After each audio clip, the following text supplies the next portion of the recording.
bahagian mana? Wasiat. Wasiat satu Satu. Sedangkan hukum wasiat tak boleh bagi pada ahli waris.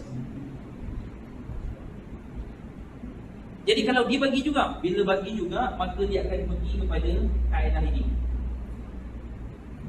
Dia buat pendetilan balik pengiraan itu. Tuan-tuan, kalau tuan-tuan pergi bicara kuasa pun, mereka akan sebut. Maksudnya pegawai yang bertugas tu dia akan sebut. Kalau ikut faraid, sekian-sekian bahagian dia. Okey, ibu, isteri akan dapat berapa, anak-anak akan dapat berapa, ibu akan dapat berapa. Dia akan cerita. Dan kalau pertikaian ini, tuan-tuan, ini adalah berkenaan dengan wasiat. Ini cerita tentang hukum. Namun, tuan-tuan, kalau tuan-tuan buat dokumentasi, nak bagi juga, maka tuan-tuan boleh buat dokumentasi. Tetapi daripada segi pelaksanaan itu nanti. Maksud saya, kalau daripada segi hukum, beginilah hukum ini. Mana yang boleh, mana yang tak boleh untuk kita laksanakan. Wallahu a'lam. Itu sahaja berkenaan dengan wasiat. Mana yang ini masih boleh dilakukan, tapi kena dapat persetujuan daripada ahli waris. Ya. Mana sekarang yang 300,000 tu nanti akan dimasukkan dengan 2/3 tadi. Akan dikira faraid sekali semua sekali. Ya. Lepas tu baru keluarkan 300,000 bagi anak lelaki anak perempuan kalau ahli waris setuju. Ya, betul. Kalau ahli waris setuju, selesai 300,000 tadi. Kalau semua tak setuju, maksudnya lagi 3 orang tak setuju kan, maka dia tak boleh. Kita tanya ahli waris yang lain bahagian tadi tu. Dia letak balik 3,000 tu stay kat situ balik lah. Dia stay kat situ balik, dia akan campur terus semua sekali jadi pusat. Jadi 900,000 terus saja. Ya, jadi 900,000. Ada orang jemaah baru ni tanya dengan saya, tuan-tuan, dia kata kalau macam tu dia nak buat hibah dulu, maksudnya dia bagi masa dia hidup, boleh selesai, tak ada masalah. Hibah ni adalah pemberian kita masih hidup. Namun Nabi pesan pada kita, tuan-tuan, bila bagi hibah ni, bagilah dalam keadaan yang harmoni. Maksud harmoni ni, maksudnya anak-anak ni maklum, kita terang pada anak-anak kenapa buat hibah macam ni, kenapa ayah buat begini, supaya tak timbul persoalan yang akan datang. Kenapa kau dapat, kita orang tak dapat pun? Contoh itu. Jadi beri dalam keadaan yang harmoni. Betul, masa tuan-tuan hidup, contoh, bila masa tuan-tuan hidup, memang harta tu tuan-tuan punya. Anak-anak tak boleh petikai ayah nak buat apa. Siapa anak nak petikai ayah nak buat apa, sebab itu harta ayah. Sama juga dengan harta anak-anak tu, anak-anak nak buat apa, tu pulang pada dia. Cuma Nabi pesan untuk kita beri dalam keadaan yang harmoni. Maksudnya supaya tidak timbul pertikaian, tak timbul persoalan dan sebagainya. Jadi berkenaan dengan wasiat. Ada soalan lain tuan-tuan? Berkenaan dengan wasiat. Kata ada kita masuk seterusnya dalam bab faraid. Dia guna halu saja. Yang mana? Kalau beri pada ahli waris. Beri pada ahli waris harus, tetapi perlu mendapat persetujuan. Dia akan kembali pada hukum asal, wasiat itu adalah sunat. Kalau kita beri pada ahli waris, hukum dia harus, tetapi dia perlu mendapat persetujuan daripada ahli waris yang lain.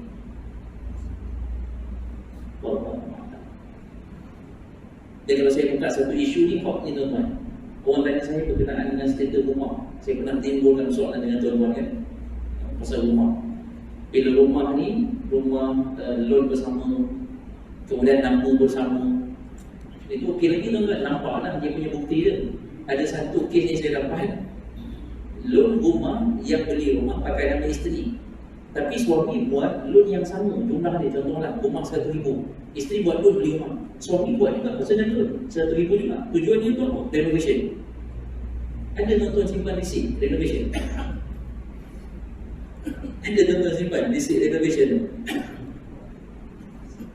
Macam mana nak maklumkan status ni? Kalau contoh yang perempuan nak buat tuntutan harta pencarian dan sebagainya atas rumah tadi ni, so apa bukti yang ada?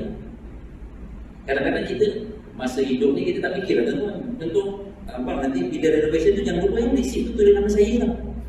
Kita pun tak pernah cakap, tak pernah terfikir benda ni kan. Jadi tuan-tuan, sebab tu dia perlu kepada perancangan yang terbaik. supaya pun dia tak menyusahkan kita pada masa-masa akan datang. Dia memudahkan perjalanan ataupun pengurusan-pengurusan pada masa-masa akan datang. Boleh jelas tuan? Akan ada nanti satu istilah nama dia takhruj. Takhruj ni apa tuan-tuan? Berlepas diri daripada menerima pusaka. Maksud berlepas diri daripada menerima pusaka, saya buat contoh. Ada 5 ahli waris ni, dan semua faham tentang bahagian mereka. Sebab tu tuan-tuan, syaratnya mesti faham faraid dulu. Saya pernah dapat soalan, dia kata kami nak bagi macam ni Ustaz. Saya tanya, dah faham faraid belum? Faraid Ustaz tak perlu tanya, kami settle sendirilah. Jadi sebab kita bukan nak kata apa ni, maksudnya tuan-tuan kena faham faraid dulu. Sebab saya nampak satu kes yang lebih kurang dicerita macam mana tuan-tuan, dah buat perbahagian sekian, dah berlaku perbicaraan kuasa dekat pejabat pusaka dan sebagainya. Lepas tu ada yang tak puas hati. Sebab apa? Sebab dia tak faham rupanya sebelum ni faraid dia. Kata, kalau ikut faraid tu bahagian aku banyak rupanya. Jadi dah dapat pada orang lain, tapi tak balik. Sebab apa? Sebab dia tidak ada kefahaman yang asal. Jadi tuan-tuan, maksud takhruj ni, contoh, anak lelaki, anak perempuan, bapa, ibu dengan isteri, semuanya ahli waris. Dan bila-bila semua ini ahli waris, tuan-tuan, muslimin muslimat kata mereka dah faham tak? Namun kata si bapa ni, ayah tak nak menerima semua sekali bahagian ayah. Ayah nak serahkan pada siapa? Katalah ayah ni kata dia nak serahkan pada anak lelaki dan anak perempuan, iaitu cucu-cucu dia, untuk tujuan pembelajaran ke apa semua dan sebagainya. Jadi dia berlepas diri daripada menerima pusaka tersebut. Boleh tak? Boleh. Itulah istilah yang dipanggil sebagai takhruj.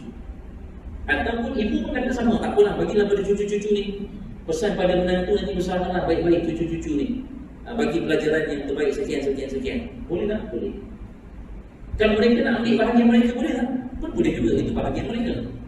Cuma istilah takhruj tadi adalah mereka berlepas diri. Mereka tak mahu nak mengambil bahagian itu. Boleh tak kalau contoh mereka tak ambil bincang lagi, isteri menganggap bahawa mak ayah mentua dia takhruj, dia buat anggapan takhruj? Tak boleh tuan-tuan. Sebab tu bila saya cerita tentang anggapan ni, maksudnya ahli waris dia kena duduk dulu. Dia tak boleh terus anggap, tak apalah dia tak minta tu tak nak tu. Tak.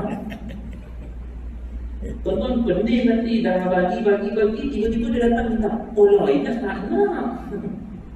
Kita pula yang buat anggapan, Loi tak nak, oh nak tapi dah habis lah. Tuan-tuan, ini wajib ganti. Sebab apa? Mereka ambil bahagian mereka, bukan mereka ambil bahagian orang lain.